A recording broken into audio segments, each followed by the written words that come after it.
하나님의 나라와 세상 나라의 가장 근본적인 차이는 그 통치 방식에 있습니다. 통치 방식이 다르다라는 것은 통치하는 분이 다르다라는 얘기입니다. 세상 나라는 권력과 힘을 가진 자들이 백성 위에 군림하며 억압과 착취를 일삼는 통치 방식입니다. 여기에는 백성들이 참 힘이 들게 되어 있습니다. 그러나 하나님의 나라는 하나님이 통치하시는 나라입니다. 하나님이 통치하실 때에 하나님께서는 그 나라의 통치를 위하여 예수 그리스도를 왕으로 세우셨습니다.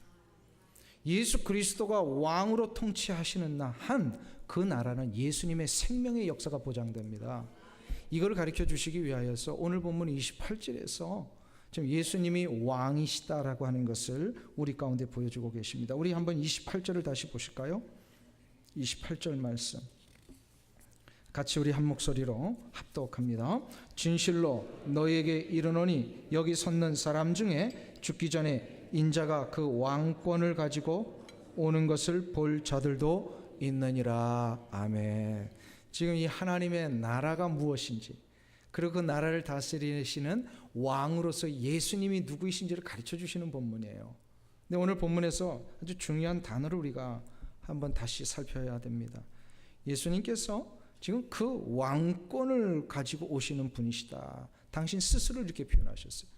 성경에서 그 인자라고 했을 때는 예수님이 스스로를 가르치시는 그런 어떤 표현입니다. 그러니까 예수님이 이제 오실 것을 얘기를 하시는데 그 왕권을 가지고 오는 것을 제자들 너희들이 곧 보게 될 것이다. 이제 지금 이 얘기를 하시는 거예요. 여기서 왕권을 가지고 오신다라는 게 무슨 뜻입니까? 아니 지금 예수님이 오셨잖아요. 근데 과연 왕권을 가지고 오신다는 게 무슨 뜻이냐? 이거는 다시금 정확하게 원어적으로 이 해석을 한다면요, 주님의 왕국 안에 거하신 주님께서 하나님의 왕국, 하나님의 나라 안에 완전히 왕으로 서 계시는 것을 보게 될 것이다. 그런 뜻이에요. 지금까지는요, 왕으로 오셨는데 맛보기를 주셨다라는 거예요. 왕인 것도 같은데 어떤 면에서는 또 왕이 아니신 것도 같고 이렇게 애매하게 보여주셨다면 이제부터는요, 확실하게 하나님의 왕국, 하나님의 나라에 예수님이 왕이심을 보여주시겠다. 그 표현이거든요. 그러면 이때까지는 그럼 예수님이 어떻게 보여주셨습니까? 방금 말씀드린 표현대로 맛보기였어요. 왜냐하면 예수님이 태어날 때부터 아주 소수의 사람들이 예수님을 왕으로 인정했지만 많은 사람들이 왕인지를 잘 몰랐어요. 그리고 이 말씀하시기 전까지 공생의 기간 동안에 예수님은 병든 자들을 고쳐주시고 귀신을 쫓아내셨어요. 이게 바로 하나님의 나라 안에서 왕이신 예수님이 보여주시는 권세가 뭔지 이렇게 맛보게 해주신 거예요. 맛보기. 근데 맛보기가 그 원래 음식과 전혀 다른 거예요? 같은 거예요? 같은 거예요? 다른 거예요? 같은 겁니다. 왠지 아세요? 그 냉면집에 가면 맛보기 냉면이 있어요. 그 맛보기 냉면이 진짜 냉면이에요? 가짜 냉면이에요? 진짜잖아요. 마찬가지로 맛보기는 진짜인데 그 전체를 보는 게 아니고요, 한 부분을 본 겁니다. 그래서 귀신을 쫓아내고 병든 자들을 고치신다라고 하는 것은 하나님 나라의 권세와 능력, 그리고 왕이신 예수님이 누구이신지를 전체를 다 보여주신 게 아니라 조금만 부분적으로 보여주신 거예요. 근데 이것을 이제 부분적으로 보여주지 아니하시고 전체를 보여주신다라는 얘기입니다. 곧 언제? 그 앞에 있는 제자들이 이 세상 떠나기 전에도 볼 사람들이 있더라는 거예요. 그게 바로 뭐냐? 요거를 이제 많은 학자들이 좀 해석을 하는데 이게 공통적으로 세 가지를 얘기를 합니다. 그 첫 번째로 바로 뭐냐면 17장에 앞으로 나오게 될 변화산에서의 예수님의 변모입니다. 변화산을 지금 다볼산이라고들 많이 이제 얘기를 합니다. 이 다볼산에서요, 예수님께서 변화가 되셨는데 하늘의 이 영광과 하나님 나라의 권세를 가지고 얼굴이 해같이 밝아지시고 그 옷이 아주 희어지는 이러한 모습으로 변형되신 것을 제자들에게 보여주셨습니다. 이것은 바로 예수님께서 이제 천국의 왕이시다라는 거, 천국의 하나님의 나라의 진짜 왕이심을 분명하게 보여주시는 첫 번째 사건이 되는 겁니다. 근데 이것을 예수님 스스로만 하신 게 아니라요, 하나님이 이것을 보증하셨어요. 본문에 보면 17장 5절을 보세요. 마태복음 17장 5절. 우리 같이 한 목소리로 읽겠습니다. 말할 때에 호련히 빛난 구름이 저희를 덮음에 구름 속에서 소리가 나서 가로되 이는 내 사랑하는 아들이요 내 기뻐하는 자니 너희는 저희의 말을 들으라 하는지라. 이 말씀을 누가 하신 거예요 지금? 하나님께서 변모산에서 예수님이 이렇게 변형이 되셨을 때, 그러니까 아주 천국의 존재의 모습을 보여주신 거예요. 지금 천국에서 존재하시는 모습을 보여주셨는데 이것을 하나님이 지금 컨펌 하신 거예요. 이는 내 사랑하는 아들이라. 예수님이 하나님의 아들이니까 하나님의 나라의 왕이시라는 거예요. 그리고 다른 두 번째 말이 나오죠. 너희는 저의 말을 들으라. 그 나라 안에 있는 모든 백성들은 왕의 말을 들어야 됩니다. 왕의 말에 복종해야 됩니다. 지금 이거를 선포하고 계십니다. 지금 하나님께서 예수님이 당신의 아들이실 뿐만 아니라 하나님 나라의 왕이다, 이거를 선포하고 계시는 거예요. 그래서 예수님이 완전히 왕이심을 지금 보여주셨어요. 근데 두 번째로 또 보여주신 일이 일어납니다. 성경에 보면 그게 바로 뭐냐면 예수님의 십자가에 달려 돌아가시기 전과 후의 일 속에서, 겟세마네 동산에서 누가복음 22장에 보면은 예수님이 아주 간절한 기도, 최후의 마지막 기도를 하실 때에 그 기도가 얼마나 간절하셨던지 막 이 땀방울이 나중에 핏방울처럼 막 쏟아지시면서 그 간절히 우리식으로 말하면 사투를 벌이시는 기도이셨던 것 같아요. 그 기도를 할 때에 성경에 보면 기도를 누가 도왔어요? 천사들이 도왔어요. 천사들이 도왔어요. 이건 뭘 얘기를 하는 걸까요? 천사는 하나님 나라의 가장 중요한 역할을 감당하고 있는 수종드는 자들입니다. 하나님을 수종드는 자들이에요. 지금 예수님이 기도하시는 그 현장에 하나님이 천사를 보내서 수종들게 하셨다는 건 뭐냐면 하나님 나라의 왕이 예수님이시라는 뜻이에요. 그리고 이제 이 기도 후에 예수님이 십자가에 달려 돌아가시고 부활하시죠. 3일 만에 부활하시고 40일 동안 이 지상에서 사역을 마지막으로 감당하신 다음에 감람산에서 예수님이 승천을 하십니다. 이 승천하실 때에 이 승천하는 장면에 보면은요, 사도행전 1장 10절에 보면요, 그 승천의 현장에 누가 함께 수종을 들고 있었어요? 예수님이 구름 가운데 이제 올라가시면서 안 보이시니까 이 제자들 한 500여 명의 제자들이요 멍하니 하늘만 쳐다보고 있었어요. 이때 천사들이 뭐라고 얘기하면 어찌하여 너희들이 하늘을 보고 있느냐, 너희들이 본 그대로 예수님께서 다시 오실 것이다 라고 하시면서 예수님의 이 승천의 의미가 무엇인지를 천사들이 그 수많은 제자들에게 가르쳐 줍니다. 예수님이 마지막 승천하시는 장면으로 천사들이 수종들었다. 이것은 바로 예수님께서 천국의 왕이심을 확증하는 것입니다. 이게 두 번째로 보여주신 거예요. 마지막 세 번째로 이제 보여주시는 일이 일어납니다. 그게 바로 뭐냐면 아직 일어나지 않았어요. 종말에 예수님께서는 이 땅에 다시금 재림하실 때 누구를 대동하십니까? 천사를 대동하십니다. 수종드는 자들을 대동하십니다. 마치 이런 거죠. 옛날에 우리 사극을 보면 왕이 행차할 때 누가 옆에 따라다녀요?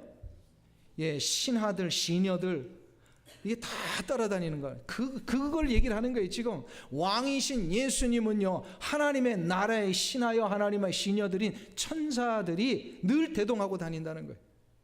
예수님께서 이제 장차 재림 때 구름 가운데 우리에게 오실 때에 예수님이 천사를 대동하셔서 천사를 통하여 이 모든 심판의 역사를 땅끝까지 사방에서 사람들 모으게 하시겠다. 마가복음 13장에 보면 분명히 주님이 약속을 하고 계십니다. 이 일은 아직 일어나지 않았습니다. 그러나 이 일은 종말에 우리가 모두 보는 가운데 이루어지게 될 줄 믿습니다. 이 세 가지, 첫 번째 한번 복습해 보실까요? 예수님이 진짜 왕이심을 현실적으로 천상의 일을 우리의 육신의 눈으로 볼 수 있게 하시는 이 세 가지 일. 첫 번째, 언제 일어났다고요? 예, 변화산에서. 그리고 두 번째로 예수님의 겟세마네에서 기도와 승천 때. 그리고 마지막 언제 또 이루어지십니까? 예, 예수님이 재림하실 때. 자, 그러면 이것을 우리에게 보여주시는 이유가 뭐냐 이 말이에요. 이게 더 중요한 거예요. 왜 이걸 보여주실까요? 예수님이 진짜 왕이시는 걸 왜 보여주십니까? 그것은 이 하나님 나라 안에 살고 있는 우리들이 왕이신 예수님 때문에 누리게 될 혜택이 무엇인지를 가르쳐 주시기예요. 이 예수 그리스도께서 다스리는 나라 안에서 살고 있는 모든 백성들에게는 혜택이 하나 주어진다는 거예요. 특권이 주어진다는 겁니다. 이게 바로 오늘 제목으로 우리가 표현됐듯이 천국 백성의 권세가 주어진다는 겁니다. 할렐루야. 권세가 주어집니다. 이 권세는요, 성경 전체를 통하여 크게 세 가지로 나눠볼 수 있어요. 첫 번째로 천국 백성들에게는요, 축복의 권세가 주어집니다. 한번 따라하겠습니다. 우리에게는 축복의 권세가 있다.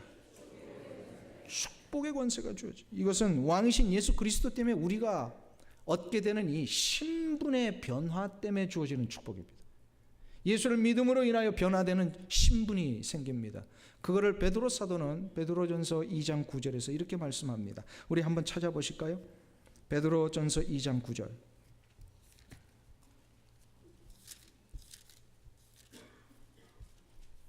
신약성경 378페이지에 있습니다.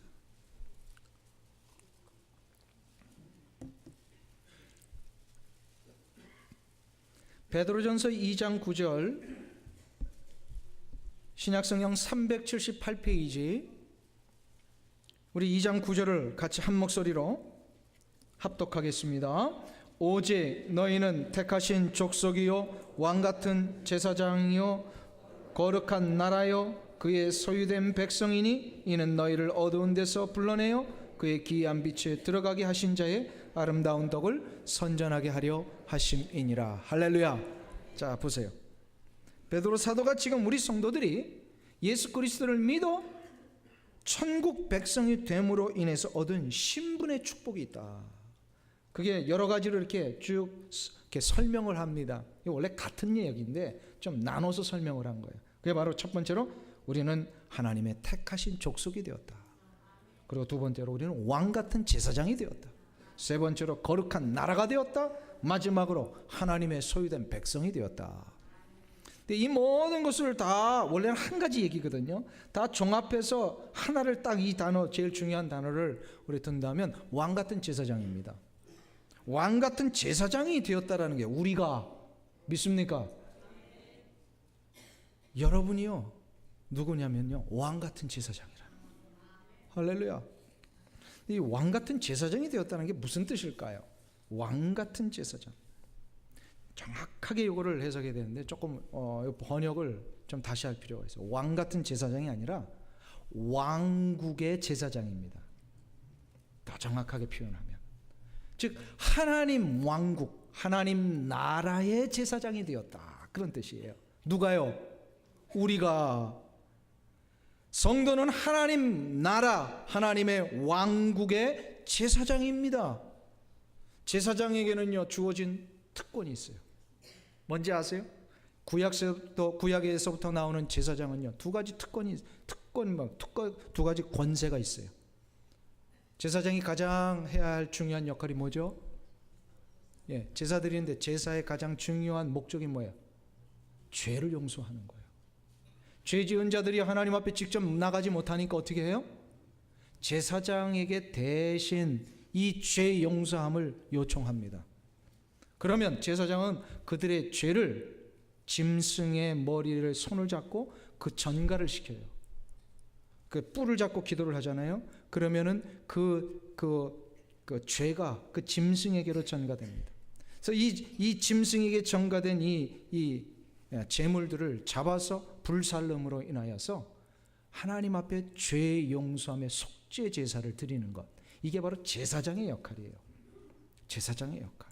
그러니까 다시 말해서 제사장은 죄 용서함의 권세를 대신 부여받은 자들입니다. 근데 이렇게 해서 이제 죄 용서함을 받았잖아요, 백성들이. 그러면 이 제사장은요, 백성을 향하여 축복을 선언합니다. 깨끗하여짐을 선언하고 성도를 향하여 하나님의 은총이 임하시기를 간절히 구합니다. 이게 제사장의 두 가지 권한이었어요. 죄사함의 권한, 그 다음에 축복의 권한. 근데 이것이 예수 그리스도 때문에 이 두 가지 권한이 누구에게 왔다고요? 한번 따라했습니다. 나에게. 할렐루야.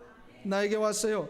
그래서 우리 모든 성도들은 죄의 문제가 일어날 때마다 예수 그리스도의 십자가의 공로를 힘입어서 하나님 앞에 직접 나아가 우리가 죄를 고할 수 있습니다. 죄를 고하기만 하면 어떻게 된다고요? 하나님은 미쁘시고 의로우사 우리의 죄를 사하여 주신다 약속하셨습니다. 가만 보니까 이게 제사장만이 할 수 있었던 역할인데 이제는 이게 모두에게 다 열렸습니다. 다 우리 모두가 스스로 죄를 고백할 수 있게 되었어요. 그러니까 이 죄를 대신 고하는 사람이 필요해요, 안 필요해요? 이젠 더 이상 필요하지 않습니다. 예수님만이 대제사장이 되셔서 우리의 죄를 해결하시는 유일한 분이십니다.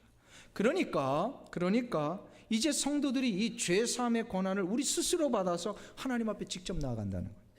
아멘. 그러니까 이제 그 캐톨릭이 가장 지금 근본적으로 문제가 되고 있는 부분이 이 부분입니다. 캐톨릭은 아직도 죄를 고하려고 누구를 통하여 나갑니까? 예, 사제를 통해. 프리스트라고 그러죠. 신부가 바로 그래요. 제사장이란 뜻이에요. 프리스트가. 아직도 제사장의 역할을 감당한다고 그 역할이 신부에게만 있다라고 얘기를 합니다. 그렇지 않습니다. 분명하게 우리에게 히브리서를 통하여 말씀하셨습니다. 예수 그리스도께서 단번에 제사를 드리심으로 인하여서 더 이상 우리가 이제 제사장을 통하지 아니하고 우리가 직접 왕같은 왕국의 제사장이 되어서 하나님 앞에 나아갈 수 있습니다. 아멘. 여러분들 죄를 고하시면 돼요. 근데 요거 잘 하실 때 뭐냐면 자꾸 남의 죄를 문제 삼으면 안 돼요. 아시겠죠? 나를 향하여서 주신 권한이에요. 나를 향하여 주신 권한이에요.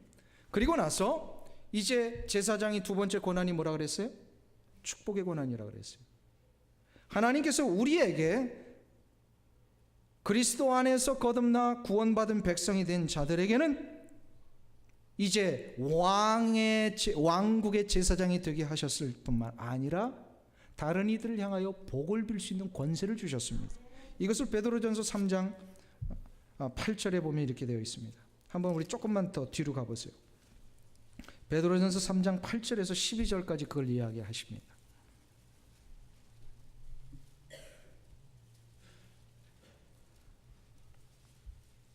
베드로전서 3장 8절에서 12절까지 우리 한 절씩 교독하겠습니다.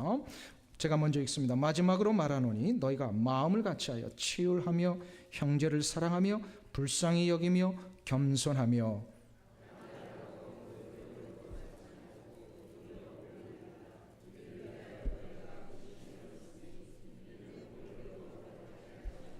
그러므로 생명을 사랑하고 좋은 날 보기를 원하는 자는 혀를 금하여 악한 말을 그치며 그 입술로 괴를 말하지 말고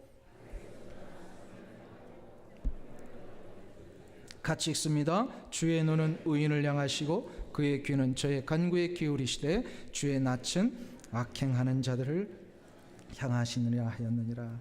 악행하는 자들을 향하시느니라 라는 것은 어게인스트 하신다는 겁니다. 하나님이 이제 그 벌을 주신다 그런 뜻입니다. 자 보세요. 지금 베드로 사도가 베드로전서 2장 9절에서 우리가 변화된 신분을 이야기합니다. 우리는 하나님 왕국의 제사장이 되었다. 하나님 나라의 제사장이 되었어요. 그런데 이 제사장이 할 역할이 뭐라고요? 죄사함의 역할을 누구를 향하여? 내 자신을 향하여 하라. 그리고 이 축복의 권세도 또 주셨다라고 8절부터 이야기를 합니다. 마지막으로 말하니 너희가 마음을 같이 치유하며 겸손하여 형제 사랑하고 불쌍히 여기며 악을 악으로 욕을 욕으로 갚지 말고 어떻게 하라는 거예요? 도리어 복을 빌라 이렇게 말씀을. 복을 빌라. 이게 이제 축복의 권한이 우리에게 주어졌다는 얘기입니다. 그런데 이 복을 비는 것은요 다른 이들을 향하여 하라는 얘기예요. 근데 이거를 거꾸로 하시는 분들이 있어요. 자기를 향해서 맨날 복만 빌면서 다른 이들을 향해 맨날 정죄하고 죄의 문제만 들춰내는 사람들이 있어요. 이 얼마나 비참한 인생이 되는지 아세요? 하나님이 정해놓으신 법칙대로 살아야 그에게 복이 돼요. 그러니까 죄의 문제를 해결하기 위해서는 늘 이 문제는 자기에게 적용을 해야 되는 거예요. 나의 죄가 무엇인지를 알고 이 죄를 깨달아 하나님 앞에 나갈 때면 용서함을 받습니다. 그리고 다른 이들을 향하여 어떻게 하라고요? 축복하라는 거예요. 복을 빌라, 복을 빌라. 너희가, 9절을 보세요. 복을 빌라 이를 위하여 너희가 부르심을 입었나니 이는 복을 유업으로 받게 하려 하심이니라. 희한하죠? 너무나도 놀라운 말씀 아닙니까? 다른 이들에게 복을 비는 이 일을 하게 하신 이유가 뭐냐면 내가 복을 받게 하기 위해서. 이것을 또 좀 더 정확하게 이미 구약에서부터 말씀하신 거예요. 창세기 12장 3절에 보면 아브라함을 향하여서 하나님께서 이 말씀을 하셨습니다. 창세기 12장 우리 다 아시죠? 너를 축복하는 자에게는 내가 복을 내리고 너를 저주하는 자에게는 내가 저주하리니 땅의 모든 족속이 너로 말미암아 복을 얻을 것이라 하신지라. 너를 축복하는 자에게 내가 복을 내리고 너를 저주하는 자에게 내가 저주하리라. 이 말씀은 이런 겁니다. 이거는 우리 하나님의 성도들을 향하여 주신 복받는 길을 가르쳐 주시는 거예요. A라고 하는 자가 B라고 하는 자를 향하여서 이런 겁니다. 축복을 하잖아요. 복을 빌잖아요. 그러면 하나님이 누구에게 복을 내리신다고요? A예요, B예요? 둘 다입니다. 둘 다예요. 왠지 아세요? 하나님이 이 복을 통하여서 이 축복의 권한을 주셨기 때문에 그 복 그대로 이루어지게 하신다고 그랬어요. 그래서 B도 복을 받는데 놀라운 사실은 A가 B를 향하여 축복하는데 그 복을 B는 A에게도 하나님이 복을 내리시겠다. 아멘? 할렐루야. 이게 다 사는 방법이라는 거예요. 공동체가 다 살기 위해서는 어떻게 해야 돼요? 서로에게 복을 비는 거예요. 아멘? 근데 이것도 거꾸로 하시는 분이 있어요. 꼭 하지 말라는 걸 하는 분들이 있어요. A가 B를 향하여 저주를 하면 어떻게 될까요? 둘 다 예수 안에서 거듭난 사람입니다. A가 B를 향하여 저주를 하면 어떻게 될까요? B에게 저주가 갈까요, 안 갈까요? 안 갑니다. 예수 안에 있으면 저주가 침범하지 못합니다. 아멘? 근데 문제는 A에게 있어요. 하나님 뭐라고 얘기를 하셨어요? 너를, 예수 믿는 너를 저주하는 자에게 내가 어떻게 하기라? 저주하리라. 와, 이거 무서운 말씀이에요. 무서운 말씀이에요. 여러분들이 사는 길이 어디 있는지 아세요? 그래서 이미 구약 때부터 계속해서 솔로몬을 통하여 우리에게 한 가지 말씀하셔요. 우리 믿는 성도들이 입에 권세를 주셨어요. 입술의 열매를 먹고 살게 하겠다 말씀하셨습니다. 우리가 내뱉은 입술을 통하여 나온 그 말씀을 우리 스스로 먹는 일을 하게 하시겠다라는 거예요. 무슨 얘기입니까? 잠언 18장 21절에 보면 죽고 사는 것이 혀의 힘에 달렸나니 혀를 쓰기 좋아하는 자는 혀의 열매를 먹으리라. 혀의 열매를 먹으리라. 그래서 오늘 베드로 사도가 똑같은 얘기를 하는 거예요. 베드로 전서 3장 10절을 보세요. 뭐라고 말씀하십니까? 그러므로 생명을 사랑하고 좋은 날 보기를 원하는 자는 뭘 금하라? 혀를 금하여 악한 말을 그치며 그 입술로 괴로를 말하지 말고 악에서 떠나 선을 행하라. 이거 안 하면 다 망하니까, 이렇게 살지 않으면 다 망하니까 신신당부하는 거예요. 지금 우리의 입술에서는 오직 뭐만 나와야 돼요? 축복이 나와야 돼요. 할렐루야, 할렐루야. 사랑하는 성도님 여러분, 우리는 입술의 열매를 먹고 사는 자들인 줄로 믿습니다. 그러므로 우리 입술에서 축복의 말이 나오기를 원합니다. 우리가 누군가를 향하여 축복할 때 그의 영혼이 새 힘을 얻습니다. 우리가 누군가를 향하여 위로를 줄 때 그의 영혼이 살 능력이 생겨납니다. 내가 축복의 말을 그 현장을 향하여 할 때에 그 현장이 아무리 찢겨지고 고통 가운데 있을지라도 하나 되며 결합하여 주의 영광을 위해 뭉쳐지는 공동체가 됩니다. 그러니까 가정을 향하여서 자꾸 축복의 말을 선포하세요. 우리 가정 하나님의 가정이에요. 하나님의 백성들입니다. 하나님의 은혜가 있을 것입니다. 자꾸 선포하셔야 돼요. 이놈의 집구석 막 이러면서 그러면 안 된단 말이에요. 안 돼요. 그러면 그럼 망하는 길이에요. 그거는 그 선포한 대상에게로 가지 않고 누구에게로 온다고요? 자기 자신에게 오는 거예요. 자기 자신에게 오는 거예요. 하나님께서 우리에게 말의 권세를 주셨고 입술의 열매를 먹게 하셨어요. 그래서 이 축복의 원리가 바로 여기에 있습니다. 바로 우리는 축복의 권세를 받은 자입니다. 아멘. 자꾸 격려하시고요. 그 사람이 받지 못할 상대라면요, 그 축복이 또 나에게로 와요. 그러니까는 자꾸 격려하시고 자꾸 축복을 선포하시고, 이것이 가정을 회복하고 공동체를 회복하고 나라가 사는 길입니다. 나라가 아무리 어지럽다 그래도요, 우리 그리스도인들은 나라를 자꾸 빗대어 얘기를 하고 함부로 얘기하면 안 돼요. 이 나라 하나님 축복하실 겁니다. 미국을 하나님이 축복하실 거예요. 우리 두고 온 조국 아무리 어지럽고 정치가 혼란해도요, 우리 조국 하나님 축복하실 거예요. 미국도 그렇고 한국도 그렇고 순교의 피가 흐르는 나라 아니에요. 하나님이 일으켜 주실 줄로 믿습니다. 우리 그리스도인이 자꾸 축복하며 나아가시는 은혜가 있기를 원합니다. 두 번째로 우리에게 주신 권세가 있어요. 하나님의 나라 곧 왕이신 예수 그리스도 안에 사는 자들에게 보장된 두 번째 권세는 치유의 권세입니다. 한번 따르겠습니다. 우리에게는 치유의 권세가 있다. 마태복음 10장에 보면 예수님께서 12 제자들을 부르신 후에 저들에게 곧바로 귀신을 쫓아내며 병든 자들을 고칠 수 있는 권세를 주셨어요. 그래 권세를 주신 다음에 너희들 세상으로 나가서 이 권세를 가지고 한번 살아봐라. 그래서 세상을 보내셨어요. 그러니까 12명의 제자들이요, 이 권세를 가지고 나갔는데 자기들도 놀란 거예요. 예수님의 이름을 선포하니까 어떻게 돼요? 병든 자들이 일어나고 귀신이 막 쫓겨나는 역사를 자기들이 보면서 이게 진짜인지 아닌지 막 놀라면서 아주 막 이 감격스러워했어요. 그래서 돌아와 가지고 이 감격을 가지고 예수님 앞에 보고하잖아요. 예수님, 진짜 예수님의 이름으로 선포하니까 귀신이 쫓겨나던데요, 병든 자들이 일어나던데요. 이 권세를 받으니까요, 너무너무 놀라운 사실을 알게 된 거예요. 근데 이 일이 끝난 다음에 누가복음 10장에 보면 예수님이 곧바로 이 일을 또다시 하십니다. 그래서 예수님을 따라다니는 12명의 이 제자들뿐만 아니라 그 주변에 있는 또 많은 제자들이 있었잖아요. 따라다니는 그 중에서 70명을 뽑아내시는 거예요. 70명을 선정하셔가지고요, 이들에게 동일한 권세를 주셨어요. 그리고 너희들이 가는 곳마다 예수 그리스도의 이름으로 복음을 선포하고 그 가는 곳마다 축복을 전하고 막 이러면서 이제 내보내셨어요. 갔더니요, 저들이 정말로 뭐 이렇게 박대하던 곳도 있었지만요, 환대하는 곳에서 축복을 전하고요, 또 예수를 믿지 않는 자들을 향해서 귀신이 쫓아나가기를 위해서 선포하고 병든 자들 예수의 이름으로 선언하니까요, 막 병든 자들이 일어나 귀신이 쫓겨나가고, 이들이 또 돌아와가지고 그 감격에 찬 보고를 또 하잖아요. 근데 여기서 끝나지 않습니다.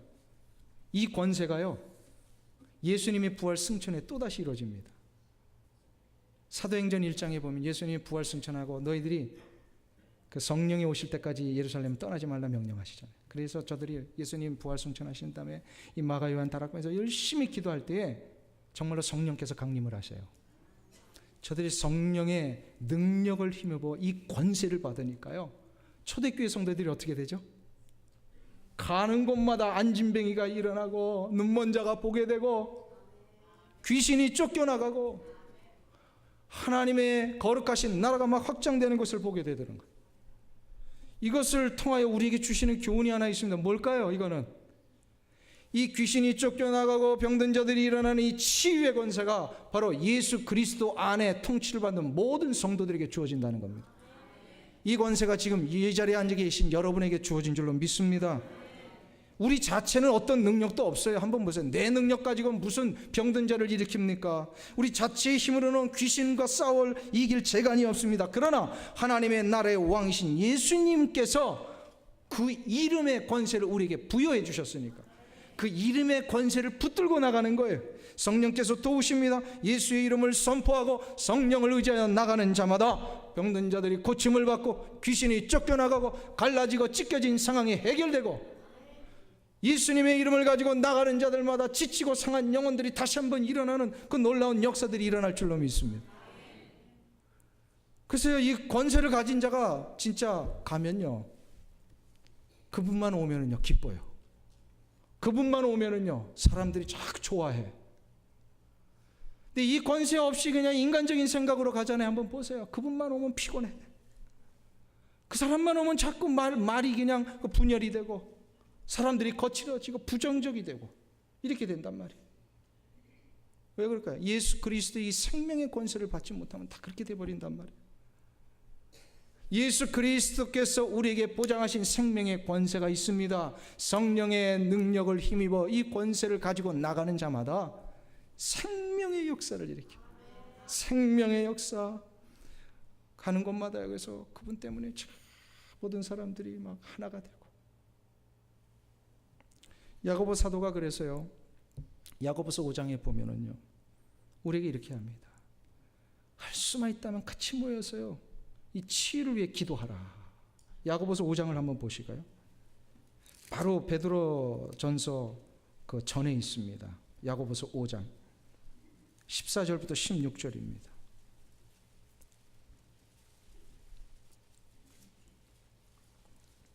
베드로전서 5장 14절, 15절, 16절 한 절씩 교독하고 마지막 16절 같이 합독합니다.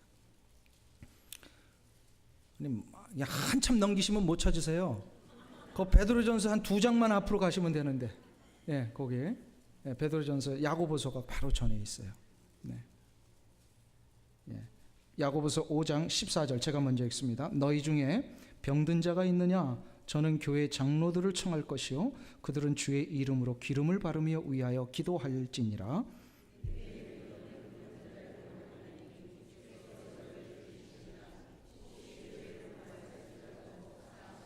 같이 읽습니다. 이러므로 너희 죄를 서로 고하며 병 낫기를 위하여 서로 기도하라. 의인의 간구는 역사하는 힘이 많으니라. 할렐루야. 사랑하는 성도님 여러분, 누군가가 병든 자가 있습니까? 누군가가 지친 자가 있습니까? 마음이 상한 자가 있습니까? 인생의 모든 것을 포기하고 낙심돼서 절망하는 자가 있습니까? 어떻게 하라고요? 저들을 위하여 기도하라고 그러십니다. 이게 치유의 기도예요. 왜요? 우리에게 그 권세를 주셨어요. 우리가 기도하면 하나님은 들으신다는 거예요. 그래서 의인의 간구는 역사하는 힘이 많으니라. 할렐루야. 병든 자들을 위하여 중보 기도하십시오.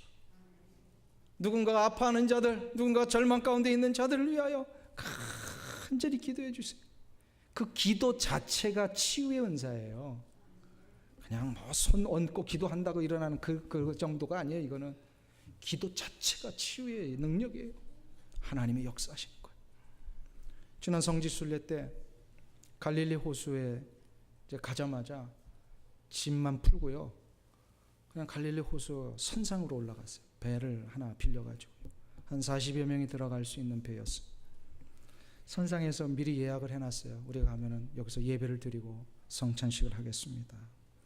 그래서 예배가 이제 후반부에 올 때에 성찬식을 거행하는데, 우리 교회에서도 그렇지만 성찬식 할 때 제가 늘 낭송하는 이사야 53장의 말씀, 그가 찔림은 우리의 허물을 인하며 그가 상함은 우리의 죄악을 인하니라.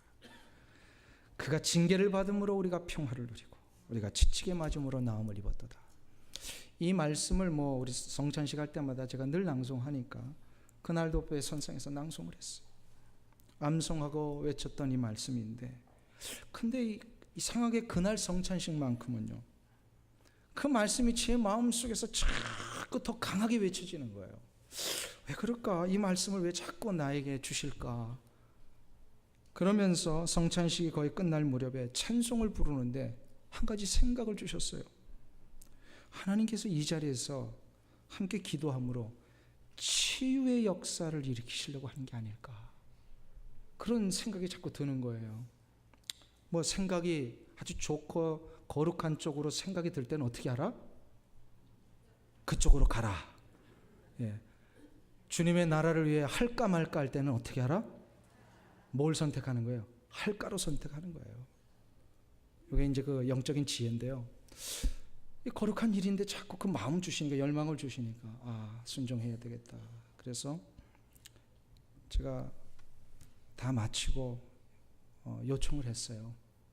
이 자리가 우리가 주님께서 기도하기를 원하시는 것 같은데 우리 함께 기도해 드려야 될 부분이 있습니다. 그래서 그 자리에 또 아프신 분들도 여러 분 계셨지만 가장 절박한 기도를 필요하는 우리 한 집사님 가정을 요청을 했어요. 앞에 나오셔서 앉아 계시면 우리가 함께 중보기도 하고 싶습니다. 그래서 이제 우리 집사님 가정 부부가 나오셔가지고 기도를 받아요. 우리 간절히 기도했습니다. 정말로. 그러니까 그때까지 하나님이 은혜를 너무 많이 부어주신 거예요. 그래가지고 이 기도 받으시는 우리 집사님 부부도 나중에 간증하면서 마음에 평안이 생기고 하나님께서 우리를 지켜주시는 걸 확신하셨다고 그러고요. 제가 그 기도할 때 그 많은 분들이 간절히 눈물로 그냥 막 눈물 바다가 된 거예요. 그래서 하나님이 우리 집사님 부부를 위해 이 기도를 하게 하신 거구나. 마음에 이제 평안과 기쁨이 있으니까 이제 회복이 되셨죠. 그런데 이제 그걸로 끝난 게 아니더라고요. 가만 보니까 그날 밤에 한 분이 저를 찾아오셨어요. 바로 우리 성지순례를 주관하고 책임지신 여행사 사장님이에요. 이분이 성지순례를 여러 번을 기획하고 여러 군데를 다녀보셨는데 그날 밤 이 갈릴리 선상에서 배 위에서 성찬식하고 병낫기를 위해 간절히 간구하는 이런 장면은 자기가 처음 본 거예요. 처음. 예수를 잘 안 믿는 분이었어요. 교회는 다니지만 여행사를 이렇게 하는 분이고 또 이 성지순례를 이렇게 하는 분이라 많이는 따라가 봤지만 고백을 하듯 자기가 지금까지 한 번도 하나님을 인격적으로 만난 적이 없대요. 그런데 그 선상에서 기도하는 그 현장에 이분이 예수님을 만난 거예요. 그 자리에서 이분이 펑펑 울었대. 한 번도 교회 다니면서 울어본 적이 없는데 펑펑 울면서 그의 마음을 터치를 하시는데 예수님이 찾아오셨어요. 그때까지만 해도 여행사 그러니까 사장님이니까 책임을 지고 우리를 인솔 하면서요. 무슨 부담이 있었냐면요. 또 그 이후에 있을 그 여행 때문에요. 비행기 티켓 300장을 미리 구입을 해놨는데 그 현지에 막 테러가 일어나 그래가지고 이게 다 캔슬돼 버린 거예요. 그러니까 이게 경제적인 손해가 얼마나 큽니까? 그러니까 이분이 이 문제를 안고 말도 못하고 우리 이제 앞에서는 방글방글 웃지만요. 속으로는 막 가슴이 메어지는 거예요. 힘이 들었어요. 마음고생을 하면서 계속해서 근심과 두려움 가운데 따라왔어요. 근데 그 기도의 현장 속에요. 하나님의 그 터치하심을 경험하니까요. 이분이 확신해서 하나님 나와 함께 하시는구나. 하나님이 이 상황을 인도하실 거라는 걸 확신이 들었대요. 문제는 여전히 해결 안 되는데 평안이 시작이 된 거예요. 이분이 하나님을 만난 이후에 자기의 두려움이 물러갔어요. 얼굴색이 달라졌어요. 이분이. 근데 돌아오기 며칠 전에 그 여행 중간에 한국으로부터 이분이 연락을 받았어요. 이 비행기 티켓 문제가 이 항공사하고 잘 이야기가 돼서 많은 부분들이 리펀드가 됐대요. 그리고 조금만 이제 해결하면 다 된다. 이분이 너무너무 감격했어. 그러면서 돌아와서도 또 그 얘기하고 얼마 전에 전화하면서도 또 그 얘기하고 자기가 그런 경험 처음이라는 거예요. 제가 그때 알았어요. 치유의 기도는 기도를 받는 자에게도 응답되지만 기도하는 자리에 동참한 자에게도 응답되는구나. 아멘. 이게 치유의 권세예요. 치유의 권세. 사랑하는 성도님 여러분, 이 권세를 우리에게 주셨습니다. 성령님께서 우리의 마음속에 생각지 못한 어떤 열망을 주실 때, 그래서 거룩하고도 복된 일을 위하여 간절한 막 마음들이 생길 때 순종 한번 해보세요. 틀림없습니다. 생명의 능력을 일으킵니다. 누군가의 어떤 기도를 해주고 싶은 마음이 있을 때 절대로 거부하지 마시고 한번 기도에 순종을 해보세요. 하나님이 그 기도를 통하여 기도의 그 대상자를 일으키시려고 하는 거예요. 그리고 그 기도 때문에 나도 일으키세요. 이게 치유의 능력이에요. 치유의 권세예요. 사랑하는 성도님 여러분, 거룩하고 복된 일을 위하여 하나님이 여러분의 마음에 열망을 주실 때 순종하십시오. 치유와 회복의 역사를 분명히 주실 줄 믿습니다. 마지막으로, 시간이 조금 갔지만 마지막 하나 더 해야 될 것 같습니다. 마지막으로 우리에게 주신 권세는 복음의 권세입니다. 복음의 권세. 예수님께서 부활승천하시기 전에 우리에게 주신 마지막 지상명령이 있습니다. 마태복음 28장 18절에서 20절. 너무나도 잘 아시는 말씀이죠. 예수께서 나와 일러 가라사대 하늘과 땅의 모든 권세를 내게 주셨으니 그러므로 너희는 가서 모든 족속으로 제자를 삼아 아버지와 아들과 성령의 이름으로 세례를 주고 내가 너희에게 분부한 모든 것을 가르쳐 지키게 하라. 볼지어다 세상 끝날까지 내가 너희와 항상 함께 있으리라. 이 말씀의 핵심이 뭘까요? 너희는 가서 뭘 하라고요? 제자를 삼아 가르쳐 지키게 하라. 이거는 한마디로 무슨 얘기냐면 하나님 나라의 확장을 위해서 우리 인생 살라는 겁니다. 하나님의 나라의 확장을 위해서. 왜요? 이 세상을 사는 동안 천국 백성으로 우리에게 복음의 권세를 주셨기 때문에. 복음의 권세입니다, 이게. 사랑하는 성도님 여러분, 하나님의 나라의 확장을 우리에게 맡기셨다는 게 얼마나 놀라운 권세예요. 놀라운 특권인지 아십니까? 놀라운 특권이에요. 왜요? 하늘에서 큰 상급 주시려고. 지난주에 우리 상급에 대한 이야기를 좀 했습니다. 여러분들 다 상급 받으실 것을 믿습니까? 한 일주일 동안 굉장히 많이 상급을 준비하신 거예요. 지난주에 별로 아멘이 없었어요, 이 얘기할 때. 근데 일주일 만에 상급 많이 준비하셔. 할렐루야. 생각날 때마다 순종하면 복이 되는 거예요. 할렐루야. 근데 상급이 큰 상급이 있고 작은 상급이 있고 아예 상급이 없는 사람도 있다 그랬어요. 오늘 다시 한번 손들기 해볼까요? 일주일 동안 가지고 쌓은 걸 가지고 여러분들 큰 상급을 받으실 수 있습니까? 아니면 작은 상급입니까? 난 아직도 상급이 안 됩니다. 역사의 기록을 한번 보세요. 그 날에 혁혁한 공을 세웠다고 칭송받는 영웅이나 왕이나 장군들에게는 공통점이 하나 있습니다. 어떤 일을 한 사람입니까? 영토에 누군가 침범했을 때 이거를 완전히 막아냈던지 아니면 영토를 확장한 사람들입니다. 우리 한국의 역사에 있어서 위대한 임금 하면 누굽니까? 보통 세종대왕 하는데 그보다 더 위대한 임금이 있어요. 광개토대왕이에요. 광개토대왕이 왜 훌륭하죠? 가장 넓은 땅을 확보한 사람이에요. 우리나라 장군 중에 가장 위대한 장군이 있습니다. 누구죠? 이순신은 모르는 사람이 없죠. 왜 이순신이 훌륭해요? 자기의 목숨을 내걸고 영토를 지킨 사람이에요. 자기의 생명을 걸고 땅끝까지 나라의 영토를 확장한 사람, 생명을 내어놓고 영토를 지킨 사람, 이런 사람이 세상의 역사에도 영웅이 됩니다. 하나님의 나라를 위하여 자기의 생명을 내놓고 남은 생애를 드린 자가 저는 천국에서 가장 큰 상급을 받는다고 믿습니다. 사랑하는 성도님 여러분, 하나님 앞에 우리가 서는 날 여러분은 뭐라고 이야기하시겠습니까? 우리는 다 장차 하나님 앞에 설 때에 인사해야 됩니다. 하나님 앞에. 하나님, 이 세상에 있다가 잘 왔습니다. 그때 우리 주님이 물어보실 것 같아요. 너 세상 사는 동안에 세상에서 나를 위해 못하다 왔느냐? 그럼 뭐라고 대답하시겠습니까? 예, 예수님. 그래도 저는 번듯한 집 몇 채는 마련해 놓고 왔습니다. 예수님. 세상 사람들이 부러울 만한 이런 어떤 세상적인 기반 잘 마련해 놓고 왔습니다. 그거 가지고 예수님 앞에 인사하시겠어요? 예수님이 너 나를 위해 못하다 왔느냐 물어보실 때, 예수님, 저는 육체가 약해서 해외는 못 가더라도 내 옆집에 있는 사람, 내 앞집에 있는 사람, 저들이 하나님 앞에 돌아오길 위해 기도하다가 저들을 전도하다 왔습니다. 이 고백해야 되지 않겠습니까? 예수님, 나는 물질의 능력도 없고 건강의 능력도 없지만 내가 할 수 있는 범위 내에서 이 지역이 돌아오고 나라가 돌아오고 내가 사는 지역 돌아오기 위하여 기도하며 기도 순례하며 만나는 자들에게 전도지 돌리다 왔습니다. 이 고백해야 되지 않겠습니까? 사랑하는 성도님 여러분, 주님이 우리에게 이걸 물어보실 것입니다.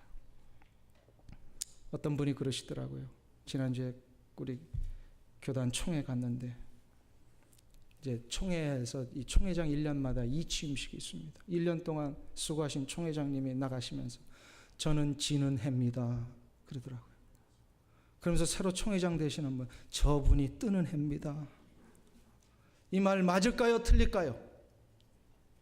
물론 농담으로 하셨겠지만 정확하게 얘기하면 우리 하나님의 나라 안에 사는 그 틀린 표현입니다. 하나님의 나라는 해가 지지 않는 나라입니다. 아멘.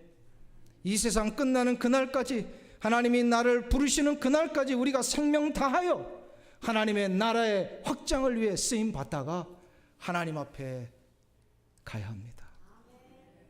그리고 하나님 앞에 갈 때 하나님 이런 일 하다 왔습니다. 다 기쁘게 고백하며 나아가신 우리 성도님들 되시기를 주님의 이름으로 축원합니다. 기도하겠습니다. 하나님 아버지, 막대기보다도 못한